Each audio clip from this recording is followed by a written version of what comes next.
Greetings everyone, I'm Kevin and here's my TBR for the GlobetrotterAthon.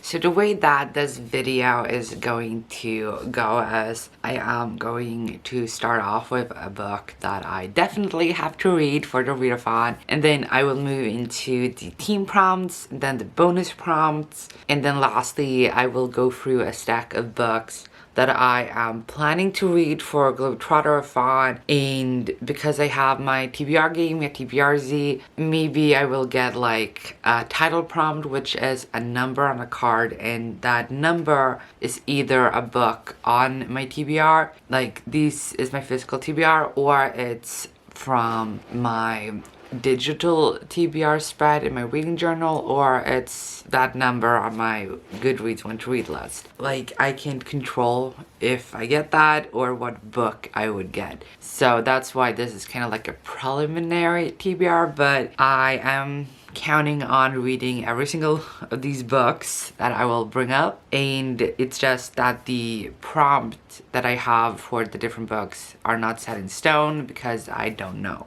if it would be possible to, actually do that book because of my TBR game.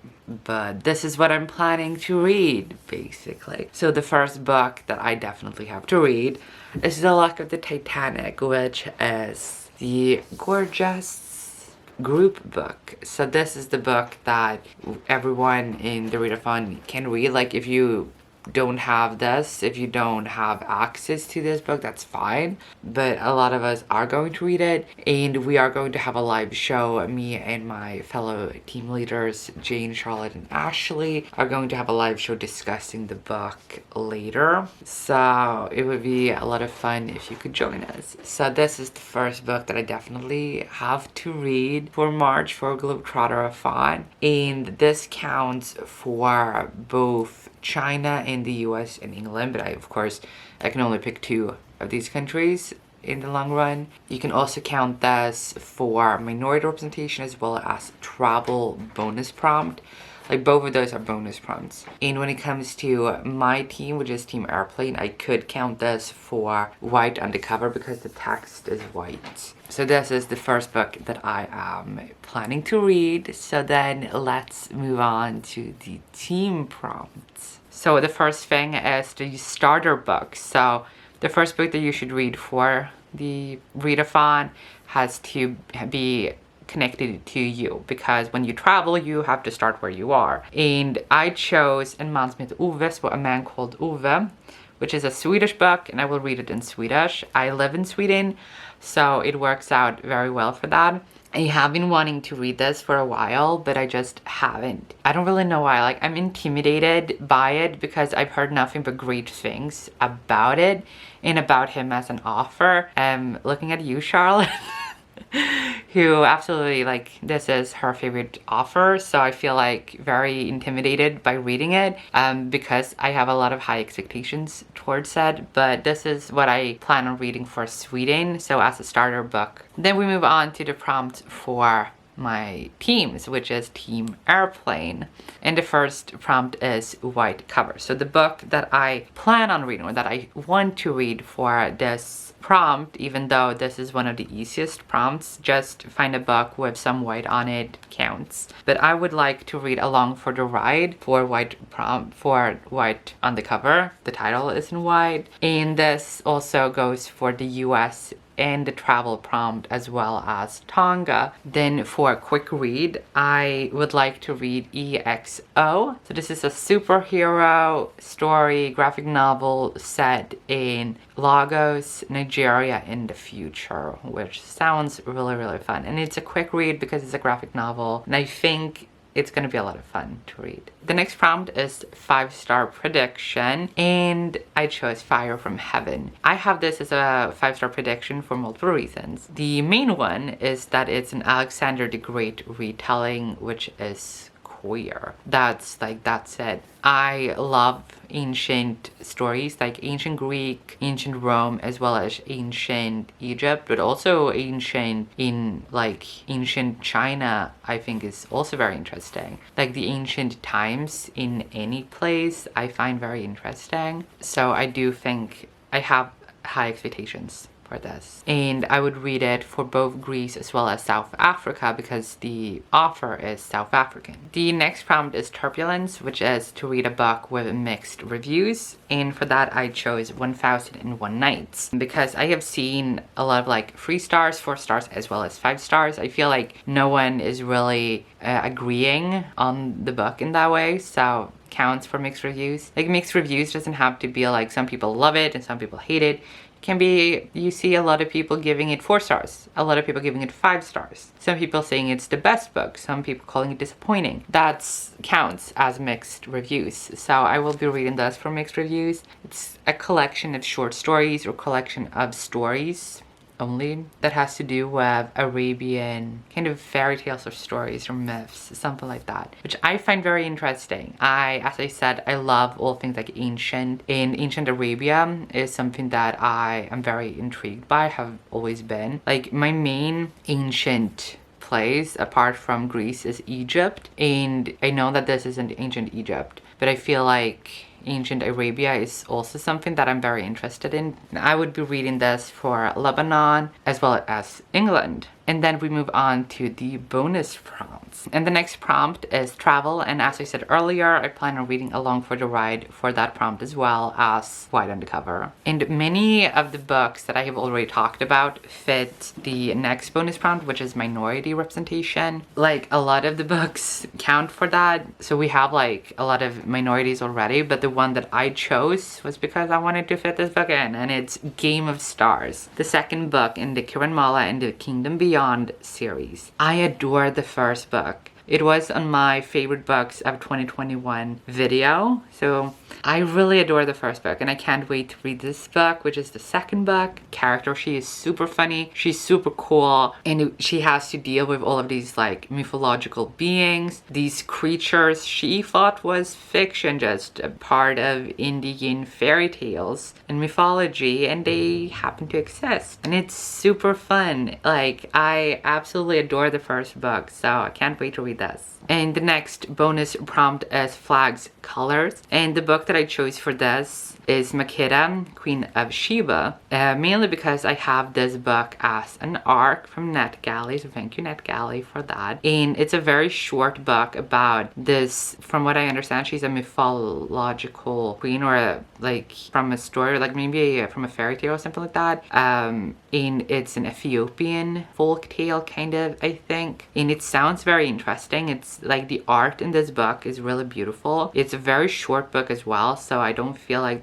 I will have any issues reading it, and I would be reading it for Ethiopia, as I said. So the first bonus prompt is translated, and because I am challenging myself to read 10 books in German, I have so far not read a single book in German. So I figured, hey, why not read a translated book in German? So I am looking towards reading Aristoteles Dante in German. I have started it a few times, but never gotten that far into it. It is a quick read, like I know it's a quick read, but I just never got that far into it. And it's so weird also because this is huge. The English is half the size of this, which is very strange. I think it's gonna be a quick read. But I have this for translated. I know this story very, very well, and I don't really think I will have any problems reading this. I just haven't so far, but I am planning to read this for translated. And as I said earlier in this video, like the reason I want to like mix them up a lot is because my TBR game can really throw a curveball. I don't really know that much about baseball, but I think I used that word correctly.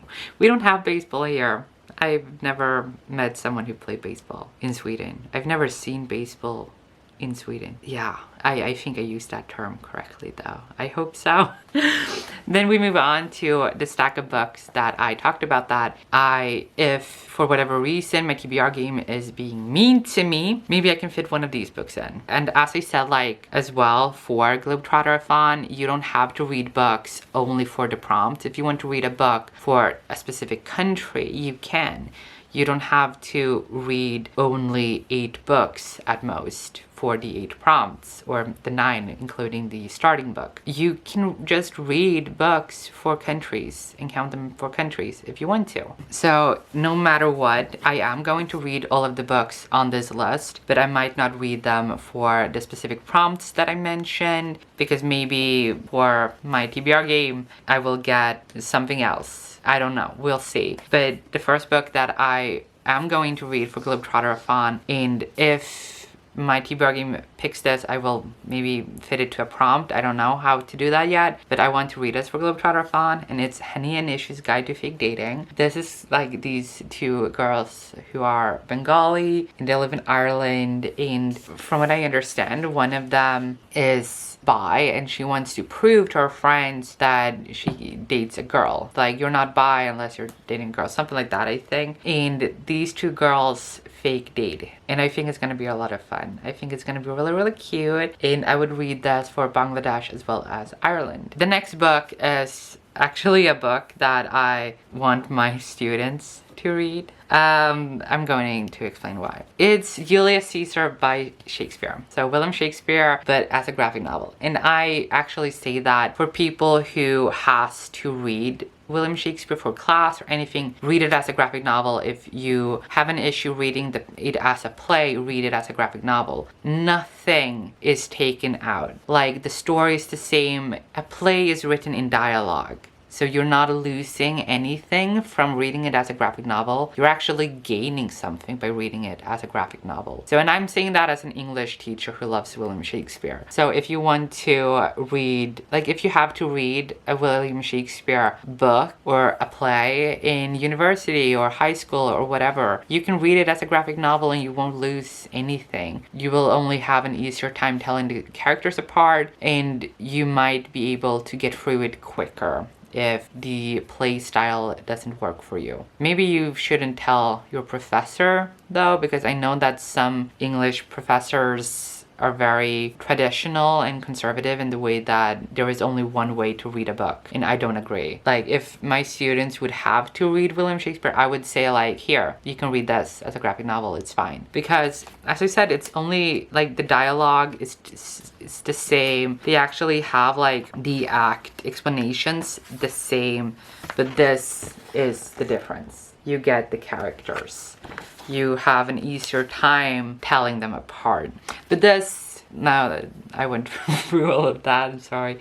As I said, like, I really love ancient times. In ancient Rome, I do really enjoy. And like Julius Caesar, I feel like everyone knows what happened to him. Especially in Europe, you know what happened to him. And it's a very intriguing story, honestly. So I feel like I would really love to read this. I am challenging myself to read more William Shakespeare stories and plays. I have added that as a little page in my reading journals so that I can keep track of all of the William Shakespeare plays that I have read. I haven't read this yet, but I want to, and I would read this for England as well as Italy. Then another book that I would love to read is Sweet Hand, which is this really, really adorable romance set in Trinidad. I think it also has to do with like, and this is kind of enemies to lovers. Like, not that they hate each other or anything like that, like they just don't get along. And this also involves a wedding, and they have to go through all of that together. They can't avoid each other, and sparks fly. I think it sounds really, really cute. And I adore this cover so much. It's absolutely stunning, honestly. It's absolutely stunning. Like, just look at them. They're absolutely adorable. Like, oh my god. I don't know who the artist is, but they did a great job. So this is another book that I would love to, that I am going to read for GlobetrotterAthon. We just don't know if it's for a specific prompt or just for the country Trinidad or South America. And then another book that shouldn't be a surprise to anyone is Dilly Fronties. I really want to read this book. so I really want to read it for the GlobetrotterAthon. I haven't heard anything bad about this. This could very well be a 5-star prediction because I think it might be a 5-star, but it sounds like such a fun book. Like, I feel like I won't be able to put this down. It's just like so fun. It sounds so fun. And this I would read for Indonesia, Singapore, and China, as well as the US. Of course, I can't count one country multiple times, but I will, when my TBRC is set, I can specify that more for myself. But I am going to read this as well, or I want to. And the last book that I have that I want to read is Gideon the Ninth for New Zealand. I have heard nothing but great things about this. I don't really know that much about it, which I prefer because I feel like so many people love this book that I don't want to know too much about it. I don't want to look at reviews, anything like that. I just want to keep my expectations as neutral as possible. So I've heard a lot of great things about it. It looks great. I want to read it and see what I think. And we'll see. But I want to read this for New Zealand because the author is from New Zealand, and have it for the GlobetrotterAthon as well. So those are all of the books that I plan on reading for the GlobetrotterAthon. How are you looking with your TBRs? Are your TBRs set yet, or do you still try and figure them out? I'm very intrigued to see what TBRs everyone comes up with. So please link me and like tag me on social media when you publish your TBRs for GlobetrotterAthon. I would love to see it. But thank you so much for watching. Have a good day, and I will see you next time. Good reading. Bye.